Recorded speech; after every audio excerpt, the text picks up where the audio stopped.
Всем добрый вечер. На улице ветер, довольно сильный. И вот как раз пришло время подарить вам ритуал, связанный с ветром. Но это для практиков. А пока закроем окно, потому что это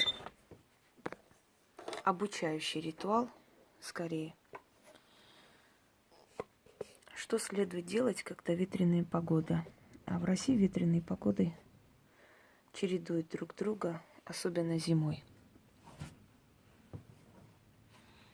Дорогие друзья, ветер – это не просто сгусток воздуха, который собирается воедино и начинает передвигаться. Ветер – это нечто большее. Ветер носит магический характер. Считается, что буря и ветер поднимаются демонами для того, чтобы утолить их жажду энергии. Очень часто ветра, ураганы приносят очень много разрушений, горя. Это тоже определенный сброс энергии в атмосферу, потому что горе людей от потери, иногда и человеческие жертвы, они приносят определенную энергию для темных сил. Именно поэтому было принято во время ветра отчитывать людей, отдавать отрицательную энергию демонам ветра. Именно поэтому было принято в ветреное время призывать темные силы. Помните стихи Пушкина про ветер? Да? Домового ли хоронят, ведьму ли замуж выдают. Ветер всегда ассоциировался с определенными темными, скажем, моментами магии, мистики. Буря, ветер, ураган – отличное время для того, чтобы пополнить себя силой. Я буду постепенно учить вас, как получать энергию от грозы, от ветра, от определенных других проявлений природы,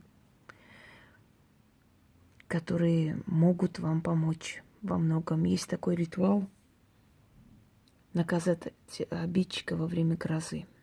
Это вообще ритуал вуду.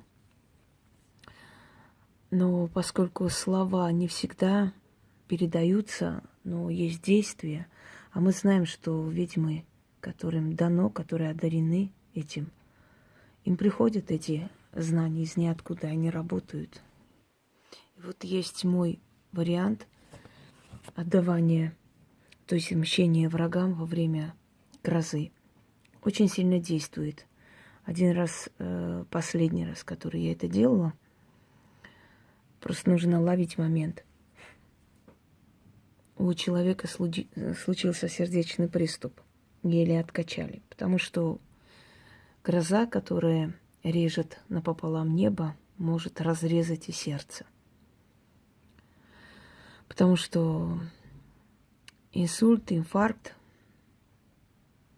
они похожи на молнию, которая просто разрезает, знаете, ионы мозга или сердца. Тем самым приводит к летальному исходу. Но об этом после. Вот сейчас ветер, я прочитаю один раз вот просто в учебных целях, а потом открою и прочитаю уже для себя. Читать можно столько раз, сколько считаете нужным, сколько у вас есть потребность. Вот эти энергетические волны ветра и те демонические силы, которые сопровождают это явление,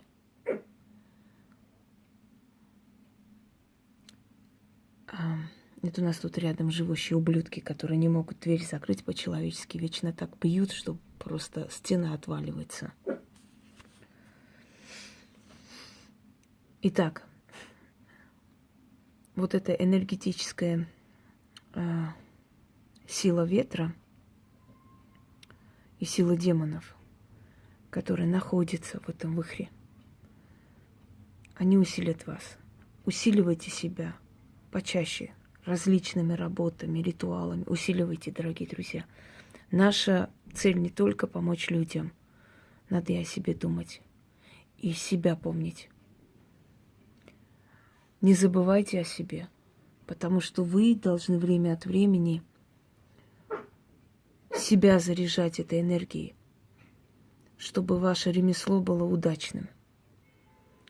Уделяйте себе иногда время, отказывайте всем и займитесь собой.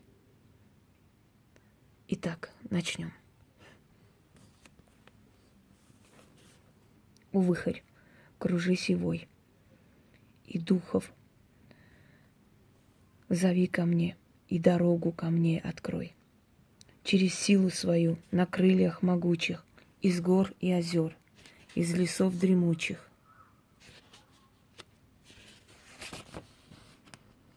От демонов древних, демонов могучих, призываю я силу древнюю, силу темную на помощь ко мне, чтобы служили мне, усилили меня утром и вечером, на рассвете дня и в ночной тиши. Сила древняя, ко мне поспеши, на крыльях ветра, силой вихря, приди ко мне. Сила, дай мне то, что я просила. О ветер демонический, силой магической, голосом ведьмы я призываю темную силу для помощи мне. О сила древняя, приди же ко мне и сделай меня еще сильнее, и ремесло мое успешнее в 100 раз. О духи темные, услышьте меня, отныне я друг и сестра для вас. Истинно так заклято.